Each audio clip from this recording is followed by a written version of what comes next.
우리 함께 마음을 다해 기도하겠습니다. 우리를 사랑하셔서 이 땅에 오신 예수님, 다시 사신 주님을 사랑합니다. 자기 목숨을 버려 모든 생명을 살리신 예수님, 우리에게 오심을 감사합니다. 부활하신 예수님을 기쁨으로 맞이합니다. 오늘도 우리 곁에 계시고 또 오고 계신 하나님, 부활절 셋째 주일 초등부 예배를 드립니다. 우리의 마음이 점점 더 약해져만 갑니다. 교회와 예수님과 멀어지려 합니다. 주님, 우리의 마음을 다시 강하게 하셔서 우리가 더욱 사랑하고 또 예수님을 닮아가는 자녀 되기를 소망합니다. 날마다 주님이 우리 마음에서 부활하심을 발견하길 소망합니다. 이를 통해 우리 초등부 친구들과 선생님들 그리고 모든 사람들이 질병과 마음의 아픔들을 잊고 새로워지기를 바랍니다. 주님의 손길이 모든 사람들에게, 특히 이 땅의 아픈 이웃들, 어려움과 가난에 빠져있는 이웃들에게 닿기를 소망합니다. 주님의 뜻대로, 주님을 믿음으로 우리가 다시 살아날 수 있음을 믿습니다. 항상 우리와 함께 해주세요. 우리 친구들의 모습이 억지로 보이지 않더라도 예수님의 향기가 저절로 나는 아름다운 자녀들이 되기를 소망합니다. 사랑이신 예수님의 이름으로 기도합니다. 아멘. 오늘 우리에게 주신 하나님의 말씀은 사도행전 4장 5절에서 13절 말씀입니다. 사도행전 4장 5절에서 13절 말씀 함께 화면을 보면서 읽도록 하겠습니다. 시작! 이튿날 유대 통치자들과 장로들과 율법사들이 예루살렘에 모였습니다. 대제사장 안나스를 비롯하여 가야바, 요한, 알렉산더, 그리고 대제사장 가문에 속한 사람들이 다 모였습니다. 그들은 베드로와 요한을 앞에 세워놓고 도대체 너희가 무슨 능력으로 또 누구의 이름으로 이런 일을 하느냐 라며 신문하기 시작하였습니다. 그때 베드로가 성령으로 충만하여 그들을 향해 다음과 같이 대답했습니다. 백성의 통치자와 장로님들, 여러분이 묻고자 하는 것이 오늘 우리가 태어날 때부터 걷지 못하는 사람에게 행한 선한 일에 관한 것입니까? 그 사람이 어떻게 해서 낫게 되었는지를 묻는 것입니까? 그렇다면 여러분들과 모든 이스라엘 백성은 이것을 아셔야 합니다. 이 사람이 낳은 것은 나사렛 예수 그리스도의 능력으로 말미암은 것이라는 사실입니다. 여러분들은 십자가에 못 박았지만 하나님께서 다시 살리신 나사렛 예수 그리스도의 이름으로 이 사람이 완전히 나음을 얻어 여러분 앞에 서 있습니다. 이 예수님은 건축자들이 버린 돌이지만 집 모퉁이의 머릿돌이 되셨습니다. 예수님 외에는 다른 어떤 이에게서도 구원을 받을 수 없습니다. 하나님께서는 온 세상에 우리가 구원받을 만한 다른 이름을 주신 적이 없습니다.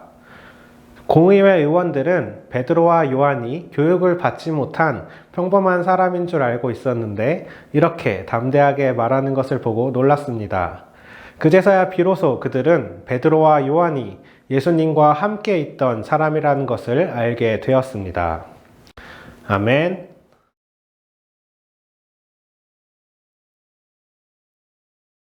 우리 초등부 친구들 반갑습니다. 오늘은 새롭게 채우시는 하나님이란 제목으로 함께 말씀을 나누려고 합니다. 여러분, 제가 빈 컵을 하나 들고 있어요. 잘 보이나요? 좀 유튜브 같나요? 지금 이 컵에는 아무것도 들어있지 않습니다. 마술을 보여주려는 건 아니고요. 근데 여러분, 이 빈 컵에 주스를 부으면 이 컵은 무슨 컵이 되나요? 맞습니다. 주스 컵이 되는 것이죠. 또 완전히 다르게 쓰일 수도 있어요. 이 컵에다가 흙을 가득 채우고 그 안에 씨앗을 심는다면 이 컵은 화분으로 쓰일 수 있고요. 또 더 중요하게 생명을 담고 생명을 보호하는 컵으로 변화하게 됩니다. 또 이 컵에 라면을 넣게 된다면 어떻게 되죠? 바로 여러분이 좋아하는 컵라면이 될 수도 있습니다. 이 컵라면은 오늘 제가 먹을 거예요. 빈 컵이었지만 무엇을 담느냐, 안에 무엇이 담겨 있느냐에 따라 이 컵의 쓰임새와 가치는 변하게 됩니다. 혹시 여러분에게는 어떤 것이 담겨 있나요? 오늘 말씀에 나오는 이름은 여러분이 모두 많이 들어본 이름이에요. 베드로와 요한 그리고 진라면. 이 베드로와 요한을 비롯한 예수님의 제자들은 예수님께서 돌아가셨을 때 어떻게 했었나요? 맞아요. 모두 도망갔습니다. 베드로는 예수님이 십자가에 매달려 계실 때 굉장히 슬퍼했지만 두려움에 가득 차 있었어요. 자신도 저렇게 죽으면 어떡하지 하는 두려움이 있었습니다. 그 두려움 때문에 사람들이 베드로에게 예수님을 아느냐라는 질문에 3번이나 예수님을 모른 척 했습니다. 근데 우리는 어땠을까요? 저 역시도 아마 베드로와 비슷하게 도망가지 않았을까요? 당시 예수님을 잡아서 십자가에 매달았던 사람들은 이런 제자들의 모습을 보면서 이 제자들이 별거 아니라고 대수롭지 않게 넘어갔던 것 같습니다. 이 제자들을 딱히 쫓아가지 않았거든요. 그런데 오늘 그 제자들이 색다른 모습으로, 전혀 새로운 모습으로 성경책에 나타나게 되었습니다. 바로 예수님의 부활을 확신하고 예수님의 부활, 예수님을 가르치는 사람들로 나타난 것이죠. 그뿐만 아니라 지난주에 예수님께서 눈먼 사람의 눈을 띄워준 것처럼 태어나면서부터 걷지 못했던 사람을 바로 옆에 세워놓는 그런 기적을 보여주기도 했습니다. 예수님께서 돌아가실 때 이 제자들은 두려움과 허탈한 마음만이 가득했어요. 그 마음 속에 아무것도 없는, 아까 그 빈 컵처럼 아무것도 없는 상태였던 것이죠. 근데 이 제자들이 변하게 된 계기는 딱 한 가지가 있었습니다. 바로 그 마음에, 그 빈 컵에 예수님이 가득 채워진 것이에요. 예수님의 부활을 발견하고 예수님의 부활을 확인하고 그 마음은 가득 차게 되었습니다. 믿음으로 가득 차고 또 확신으로 가득 차게 된 것이죠. 믿음과 확신은 이 제자들에게 용기를 주었습니다. 예수님을 처음 만났을 때처럼 이 제자들은 새로운 사람으로 또다시 변화하게 된 거예요.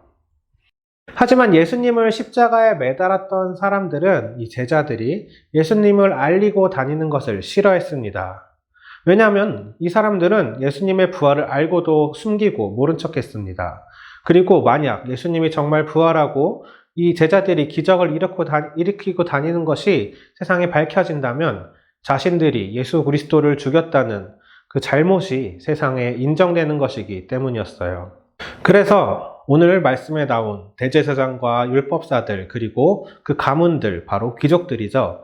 이 귀족들은 베드로와 요한을 예수님에게 했던 것처럼 사내들인 공의회란 것으로 불러들였습니다. 그러고서는 날카로운 척하면서 이 제자들에게 물어봤어요. 너희가 무슨 권한으로 누구의 이름으로 이런 일을 벌이느냐 하면서 날카로운 척을 했습니다. 하지만 베드로와 요한은 조금도 움츠러들지 않았습니다. 예전과는 전혀 다른 모습이었어요. 모른 척하지도 않았습니다. 베드로는 그 사람들에게 이렇게 말했습니다. 당신들이 못 박아 죽인 예수 그리스도의 이름으로 나는 지금 이 일을 하고 있습니다. 라고 대답했어요. 그 자리에 있던 유대인들은 깜짝 놀랐습니다. 그리고 베드로와 요한에게 경고했어요. 사실 베드로와 요한에게 경고만 했다는 것은 참 놀라운 일인데요. 그럴 수밖에 없던 것이 바로 베드로와 요한 옆에 그 걷지 못하던 사람이 서 있었기 때문이었어요. 다른 사람들은 그 모습을 보며 하나님께 찬양하고 있었기 때문이에요. 이 사람들은 베드로와 요한에게 더 이상 예수님을 가르치지도 말고 예수님의 부활을 전하지도 말라고 경고했습니다. 또한 베드로와 요한은 지금 예수님이 당하셨던 것처럼 위험한 상황에 처해 있었어요. 하지만 이미 새로워지고 강한 마음을 갖고 있던 베드로와 요한은 멈추지 않고 더욱 용기를 내어서 예수님을 전했습니다. 여러분, 저는 여러분이 이 제자들과 마찬가지로 아직 채워지지 않은 빈 컵과 같다고 생각합니다. 물론 지금 여러분에게 부모님의 말씀, 부모님의 가르침, 또 학교에서의 배움, 또 세상의 수많은 것들이 여러분들에게 조금씩 차곡차곡 쌓여가고 있지만 이것들은 정말 여러분의 마음을 가득 채울 수 없습니다. 여러분을 가득 채울 수 있는 것은 바로 오늘 제자들의 마음을 가득 채웠던 것처럼 그 공허하고 두려움과 허탈함만이 가득했던 그 마음을 가득 채울 수 있던 것처럼 바로 예수님의 말씀, 또 예수님의 사랑이 여러분 안에 가득 찰 수 있다는 것을, 그것만이 여러분을 가득 채울 수 있다는 것을 기억했으면 좋겠습니다. 여러분 안에서 부활하신 그 예수님을 통해서 새로운 마음을 갖기를, 또 강한 마음을 가진 친구들이 되기를 소망합니다. 점점 더 어려워지고 있고 점점 더 아파지고 있고 외로워지고 있어요. 하지만 우리의 새로운 마음과 강한 마음은 이것을 이겨내고 우리가 예전에 그랬던 것처럼 함께 놀고 함께 즐겁게 뛰어놀면서 그 속에서 기뻐하고 예수님을 발견하고 또 그 예수님을 전할 수 있는 우리 초등부가 되기를 간절히 소망하겠습니다. 우리 다음 시간에 또 다른 이야기로 만나도록 할게요. 안녕. 오늘 우리가 마음에 새길 말씀은 사도행전 4장 10절 말씀입니다. 사도행전 4장 10절 말씀 함께 다시 읽어보겠습니다. 그렇다면 여러분들과 모든 이스라엘 백성은 이것을 아셔야 합니다. 이 사람이 낳은 것은 나사렛 예수 그리스도의 능력으로 말미암은 것이라는 사실입니다. 여러분들은 십자가에 못 박았지만 하나님께서 다시 살리신 나사렛 예수 그리스도의 이름으로 이 사람이 완전히 나음을 얻어 여러분 앞에 서 있습니다. 아멘. 소식 나눔 시간입니다. 오늘 함께 예배드리고 있는 친구들 환영하고 또 사랑합니다. 언제나 우리 친구들 만날 날을 아직도 고대하고 있답니다. 우리가 다시 한번 함께 뛰어놀면서 기쁜 시간들을 보낼 수 있기를 소망합니다. 교회에 나오는 친구들을 위한 예배가 준비되어 있습니다. 시간은 원래 초등부 예배를 드리듯이 주일 9시 반 미션홀 초등부실에서 예배를 드리고 있습니다. 영유아부, 유치부, 유년부, 초등부 친구들이 함께 예배를 드리고 있어요. 교회에 나올 친구들은 미리 연락을 해줘야 됩니다. 카톡 하나만 남겨주세요. 우리 초등부 현장 예배는 사회적 거리두기가 1.5단계에서 1단계 정도가 되었을 때 다시 현장 예배를 제대로 시작합니다. 지금 이 코로나가 하루빨리 사라지기를, 종식되기를 함께 기도해 주었으면 좋겠습니다. 함께 주님이 가르쳐 주신 기도하면서 예배를 마치겠습니다. 하늘에 계신 우리 아버지, 아버지의 이름을 거룩하게 하시며 아버지의 나라가 오게 하시며 아버지의 뜻이 하늘에서와 같이 땅에서도 이루어지게 하소서. 오늘 우리에게 일용할 양식을 주시고 우리가 우리에게 잘못한 사람을 용서하여 준 것 같이 우리 죄를 용서하여 주시고 우리를 시험에 빠지지 않게 하시고 악에서 구하소서. 나라와 권능과 영광이 영원히 아버지의 것입니다. 아멘.